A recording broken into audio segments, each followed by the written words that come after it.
Да Тяхао, О Тяоджон, Тинтян, Восян, Гаусуга Нимен, Буджан Годе, Бутян.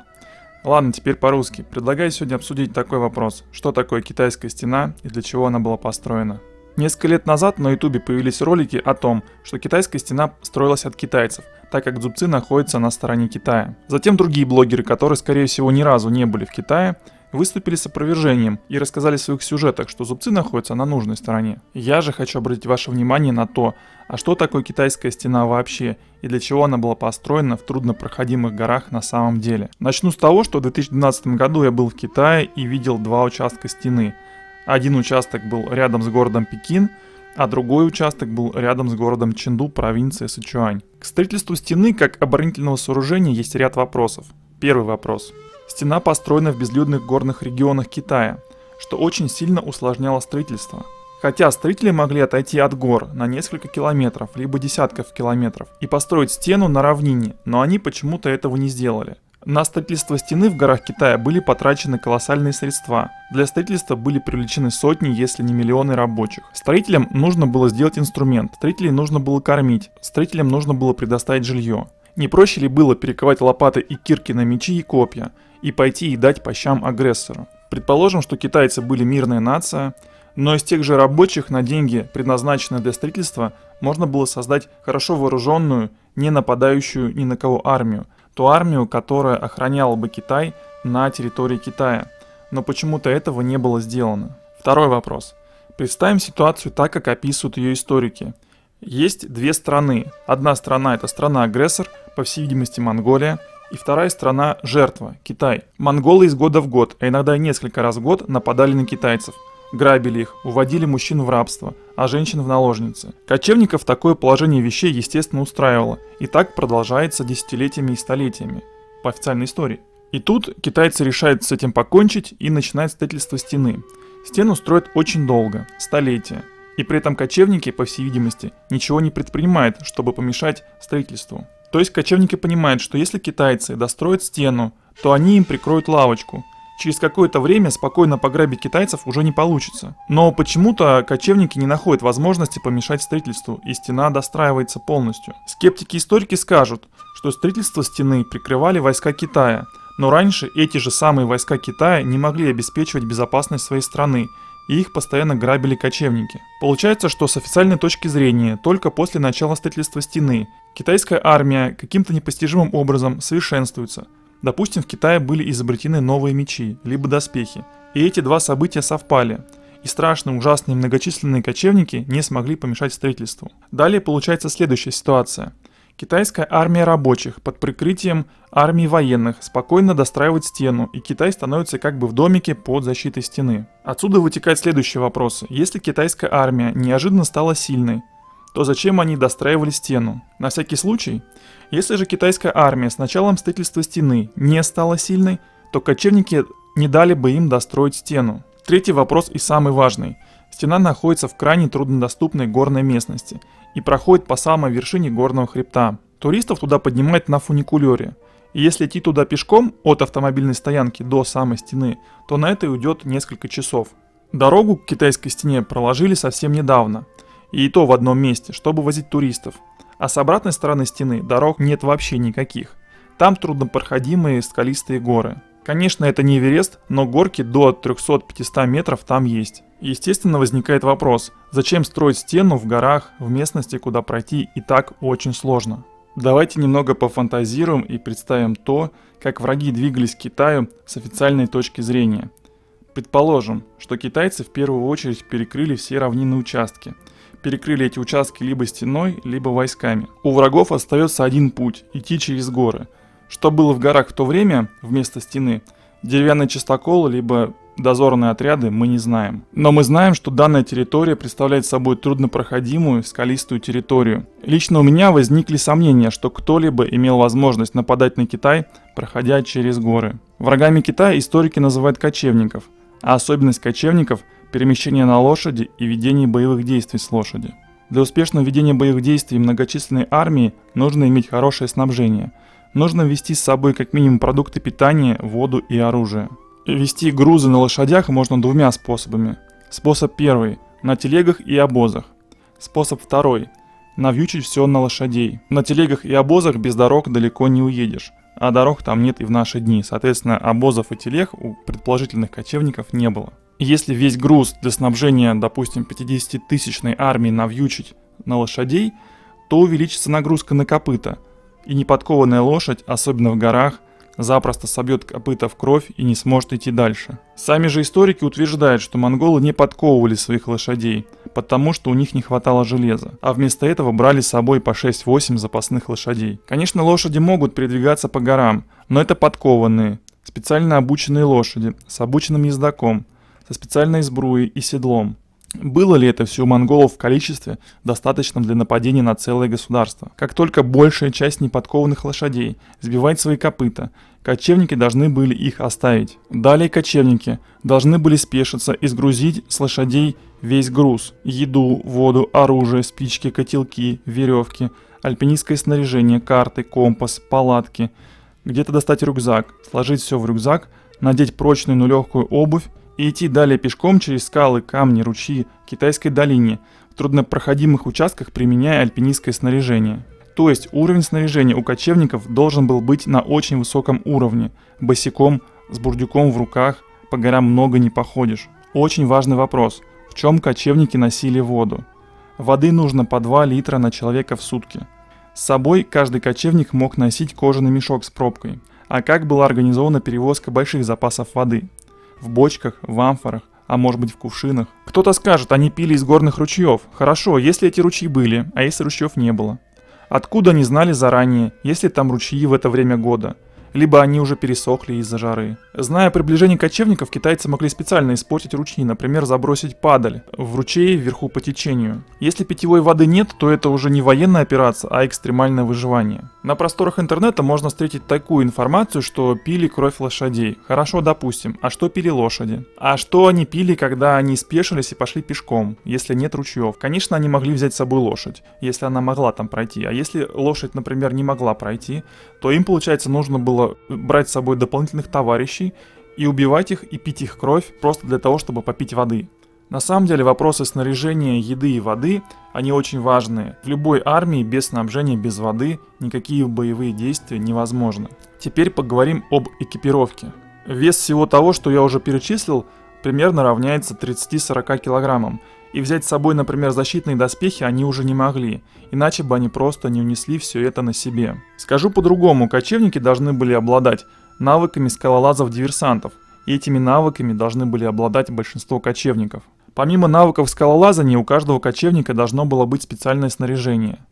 Ну, допустим, дошли не до Китая, спустились в долину. Далее ситуация могла развиваться по 2 сценариям. Либо они получали по щам от хорошо вооруженной и защищенной китайской конницы, либо им удавалось раздобыть в Китае лошадей и провести рейд по китайской долине. Допустим, у них получилось. Они награбили китайского добра, сложили награбленное в рюкзаки, пополнили запасы воды и еды и полезли обратно через скалы к своим лошадям. Что такого было ценного в Китае, что кочевникам пришла в голову столь необычная идея, чтобы это украсть? Как вы думаете, могло ли такое быть вообще на самом деле? Давайте представим, какие могли быть потери личного состава при турпоходе по горам с рюкзаками в Китай, рейду по тылам Китая и попытка дойти к своим через скалы, ориентируясь по звездам и солнцу. Не забываем о раненых, которых обычно стараются спасти, и несут их на себе. Стало быть, унести награбленного китайского добра можно было еще меньше, поскольку обратно нужно нести было на себе. По скалам, награбленное, воду, еду и раненых.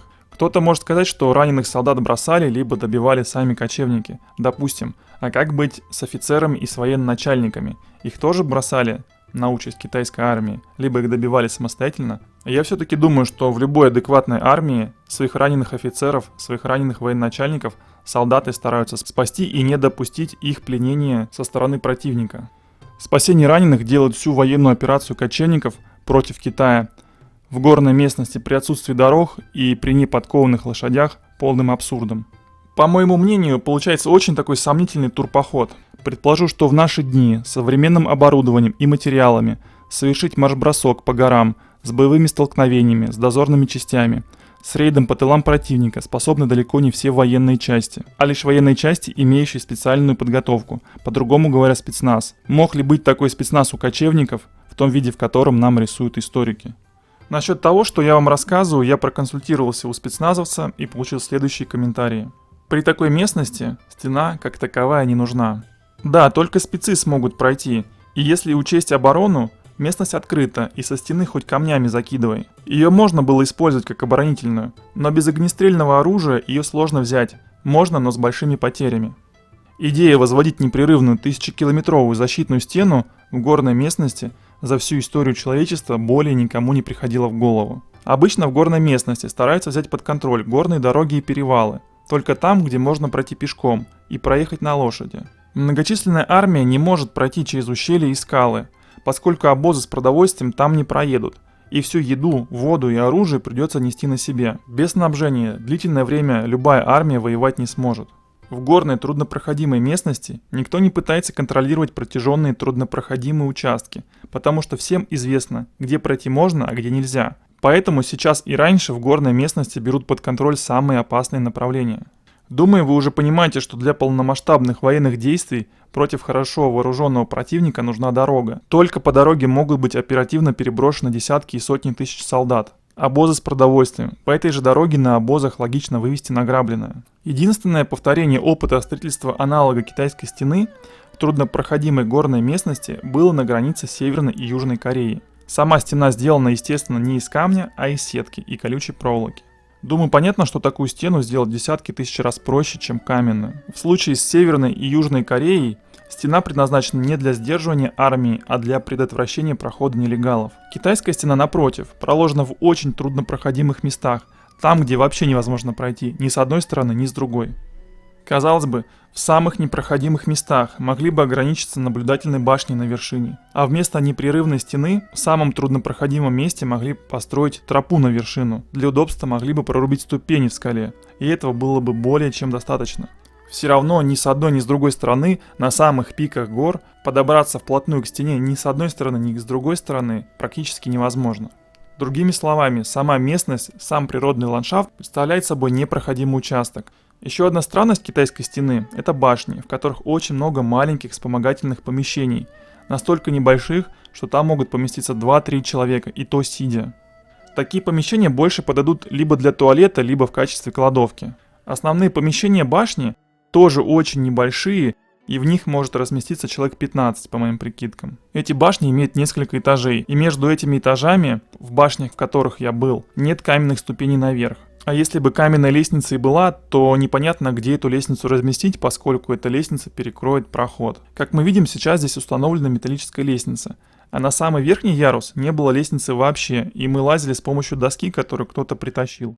Хочу показать вам табличку на старом китайском языке. Тут написано, что была проведена реконструкция в 19 веке. Давайте посмотрим на то, из чего сделана китайская стена. А основание сделано из гранитных блоков. Лежат они по горизонтальному уровню. А вот верхняя надстройка, включая зубцы, сделана из кирпича, безо всякого уровня. Так вот, на мой взгляд, китайцы нашли в горах что-то странное, построенное из гранитных блоков, настроили верхнюю часть из кирпичей, придумали ей оборонительную функцию и присвоили строительство данного сооружения себе. На этих фотографиях мы видим огромную разницу в знаниях, в технологиях и в строительных материалах верха и низа так называемой китайской стены. Возвращаясь к теме башен, если знать, что сама стена построена из гранитных блоков, а ее верх и башни построены из кирпича, можно сделать вывод, что скорее всего башни были построены позже, и эти башни выполняют роль декораций. То, что стена сделана из гранита, особо не любят говорить. Как правило, везде написано, что стена сделана из кирпича. Так вот, кто смог в те времена вырубить такое количество гранитных блоков? Как их доставляли в горы? Чем их вырубали? Где остатки многочисленного инструмента, которым вырубали гранит? И где многочисленные гранитные карьеры? Так что же это такое, так называемая китайская стена? Давайте выделим особенности. Первое. Непрерывная даже в очень труднопроходимых местах. Второе. Протяженная на тысячи километров. Третье. Затратная в строительстве. А вот что говорит о китайской стене Лев Николаевич Гумилев. Когда строительные работы были завершены, оказалось, что всех китайских вооруженных сил не хватит, чтобы организовать эффективную оборону на Великой Стене. Если на каждую башню поставить небольшой гарнизон, то враг уничтожит его прежде, чем соседние подразделения успеют собраться и оказать помощь. Если же расположить большие отряды реже, то враг может незаметно проникнуть в образовавшиеся промежутки. В результате эта стена для Китая бессмысленна. На мой взгляд, По ряду факторов китайская стена больше соответствует транспортной системе, дороге либо трубопроводу. На некоторых участках китайская стена продублирована, и одну и ту же территорию прикрывает сразу несколько стен. Зачем так было сделано с точки зрения обороны, совершенно непонятно. А вот если стена транспортная система, такое разветвление стены можно объяснить. Давайте рассмотрим версию, что китайская стена выполняла роль дороги. В горах находятся полезные ископаемые. Что если стена использовалась как транспортная система для доступа к рудникам? Какая это была дорога? Подобие железной дороги с вагонетками или же обычная дорога для лошадей? Вопрос открытый. Можно даже выдвинуть на первый взгляд совершенно фантастическую версию. Что если в глубине китайской стены была проложена конвейерная лента и по ней перемещалась руда на обогатительные фабрики? Что если разноцветные пески Китая – отвалы породы от добычи полезных ископаемых, которые транспортировались внутри стены либо по стене? Кстати, цветные пески находятся примерно вот здесь, как раз где находится Великая Китайская стена. Допустим, рядом со стеной были рудники, на которых добывали, скажем, серебро. Затем это серебро обогащали, переплавляли, и по стене дороги серебро доставлялось куда-либо дальше. Или же по китайской стене транспортировался один из промежуточных продуктов добычи металла. Руда, концентрат, обогащение и переплавка велась где-либо в китайской долине. Версия, что китайская стена – это дорога, объясняет то, как туда были доставлены гранитные блоки в таком огромном количестве. Примерно так же, как и сейчас строят железную дорогу. Однако версия, что китайская стена – это дорога, не объясняет, зачем стена непрерывная в труднодоступных местах. Как я говорил ранее, в самых труднодоступных местах можно было вырубить ступеньки, либо проложить рельсы. А мы видим, что ступеней нет. Вместо ступеней сделана непрерывная стена высотой несколько метров. Как будто основной секрет стены заключается в том, что внутри стены находилось что-то очень важное. Что именно, давайте подумаем вместе. Что если внутри стены был желоб? И если этот желоб накрыт сверху плитами, то получится каменная труба. У меня уже был ролик, в котором я выдвигал версию, что в древности делали трубопроводы из очень странных материалов. Например, газопровод из дубового сруба, обмазанного глиной. Кроме предположительного газопровода из дубовых бревен, на планете есть еще и несколько мест, в которых трубы делали из нестандартных материалов. Например, посмотрите на эти трубопроводы из камня в Перу и Турции. По моей версии, китайская стена может выполнять сразу три функции. Внутри мог находиться трубопровод, наверху могли быть уложены шпалы и проложены рельсы для перемещения в вагонетах, или же вверху была обычная дорога. Сама конструкция стены может выполнять защитную функцию, поскольку данная труба, скорее всего, была стратегическим объектом. Кстати, и сейчас трубопроводы в некоторых участках стараются защищать, например, сеткой с колючей проволокой. Если китайская стена – это трубопровод, то давайте подумаем вместе, что по ней протекало. В горах всегда находятся полезные ископаемые, и, например, по китайской трубе могли протекать нефть, газ или же специальный раствор, в котором были растворены металлы. Какой-либо газ прокачать по такой импровизированной трубе, я думаю, можно, гораздо сложнее с жидкостями. Я не буду утверждать, что газ либо жидкость перекачивались на сотни и тысячи километров. Возможно, они использовались недалеко от места выкачивания. Посмотрите на эти якобы пушки с китайской стены. Похожи ли они на грозное оружие? Чем они крепились к лафету? Зачем на пушках эти круговые утолщения и утоншения? А может быть, это не пушки, а часть от бурового, насосного, либо обогатительного оборудования, которое стояло в башнях? А как изготовили эту якобы пушку? Ведь, скорее всего, ее обрабатывали на токарном станке. Представьте себе страну, в которой есть токарное оборудование, и эта страна не может разобраться с кочевниками на лошадях? А это место рядом с городом Чэнду, где заканчивается китайская стена. Меня заинтересовало это озеро. Как вы думаете, это озеро природного происхождения, либо оно осталось после добычи полезных ископаемых? А здесь китайская стена уходит под воду. Понятно, что уровень воды поднялся, но зачем стена раньше подходила к воде? Может быть, для погрузки того, что было в трубе на корабль? Кстати, я не утверждаю, что абсолютно все стены в горах это каменные трубы. Например, если стены образуют закрытый периметр, то это больше похоже на то, что с помощью стен хотели защитить то, что находилось внутри периметра. Кто мог сделать каменную трубу протяженностью 1000 километров? И почему был выбран такой необычный способ? Вероятно, тот, кто строил, знал, что такое полезные ископаемые и как их добывать, но у него не было привычных нам материалов, чтобы реализовать задуманное в привычном нам понимании.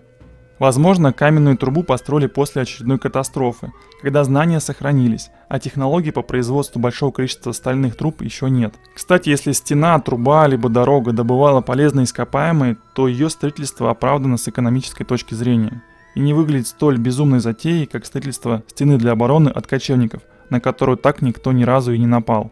Конечно, стену восстанавливали и переделывали. Возможно, где-то были возведены новые участки, где их никогда не было. То ли чтобы стена была непрерывной и подвести теорию, что это сооружение от кочевников, то ли чтобы ее было видно из космоса.